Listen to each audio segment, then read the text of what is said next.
Assalamualaikum warahmatullahi wabarakatuh. Perkenalkan, nama saya Teguh Rawi Saputra dari Prodi Budidaya Perkebunan Kelapa Sawit Angkatan 2022. Di sini saya akan mempresentasikan hasil gambaran saya, yaitu tentang teknik konservasi tanah dan air yang ada di perkebunan kelapa sawit. Dan ini adalah gambaran yang akan saya presentasikan yang ada di perkebunan kelapa sawit. Yang pertama yaitu ada hutan konservasi, yang kedua ada teras, yang ketiga ada titik tanam kelapa sawit, yang keempat ada rora, yang kelima ada biopori, dan yang keenam ada parit cacing atau parit field drain, yang ketujuh ada sempah dan sungai, yang kedelapan ada mucuna bracteata atau tanaman kacang-kacangan. Baiklah, langsung saja ke presentasi saya.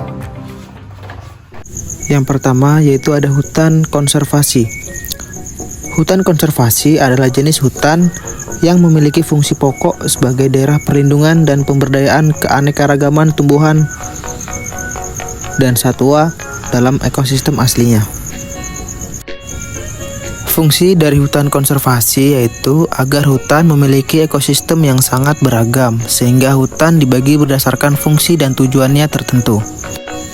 Tujuan dan fungsi hutan konservasi yaitu yang pertama ada perlindungan, yang kedua pelestarian, yang ketiga pemanfaatan. Yang kedua yaitu ada teras.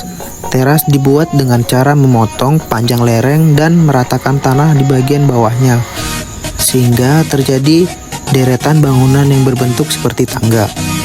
Teras dibuat ketika kemiringan lahan lebih dari 20 derajat dengan lebar 3-4 meter dan jarak antar teras 7-9 meter. Fungsi utama teras kontur adalah memperlambat aliran permukaan, menampung dan mengalirkan aliran permukaan dengan kekuatan yang tidak sampai merusak dan meningkatkan laju infiltrasi tanah. Yang ketiga yaitu biopori. Biopori adalah lubang yang dibuat secara vertikal ke dalam tanah. Lubang biopori berfungsi sebagai lubang resapan dan dibuat dengan tujuan untuk mengatasi genangan air dengan kedalaman 80-100 cm dan diameter 10 cm. Yang keempat yaitu ada rora. Rora adalah salah satu bentuk konservasi tanah dan air yang dibuat di samping pohon kelapa sawit dengan jarak dari pohon 1,5 sampai 2 meter dengan ukuran lebar 1 meter, panjang 2 meter, dan kedalaman 0,75 meter. Tujuan pembuatan rora yaitu untuk meminimalisir runoff dan hanyutnya pupuk ketika hujan. Yang kelima, parit field drain. Field drain adalah parit yang terhubung dengan parit collection drain. Field drain berfungsi sebagai tempat aliran air agar lahan tidak tergenang, serta sebagai kantong persediaan air ketika musim kemarau.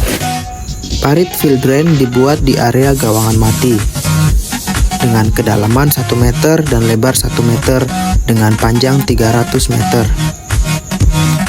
Yang keenam yaitu ada tanaman mucuna bracteata atau kacang-kacangan. Di sini tanaman kacang-kacangan yang saya gunakan yaitu berada di tepian sungai. Tanaman kacangan merupakan salah satu jenis tanaman penutup tanah, cover crop, yang banyak digunakan di perkebunan kelapa sawit.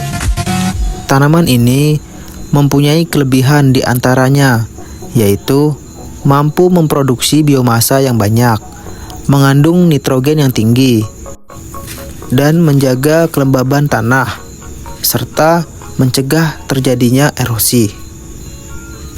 Yang ketujuh yaitu ada sempadan sungai. Sempadan sungai adalah area di sekitar kanan dan kiri sungai. Yang disimpulkan adalah bagian dari sungai yang dialiri air, dan sempadan adalah area tanah di sekitar sungai yang tidak dialiri air. Yang kedelapan yaitu ada titik tanam. Titik tanam adalah tempat penanaman suatu jenis tanaman yang berada di areal atau lokasi tertentu. Titik tanam yang paling banyak dipergunakan di perkebunan kelapa sawit, yaitu berbentuk mata 5 dengan jarak antar tanam dan jarak antar baris yang berbeda ukuran panjangnya. Baiklah, mungkin itulah hasil presentasi dari saya. Kurang dan lebihnya saya mohon maaf, karena manusia tidak pernah luput dari kata salah.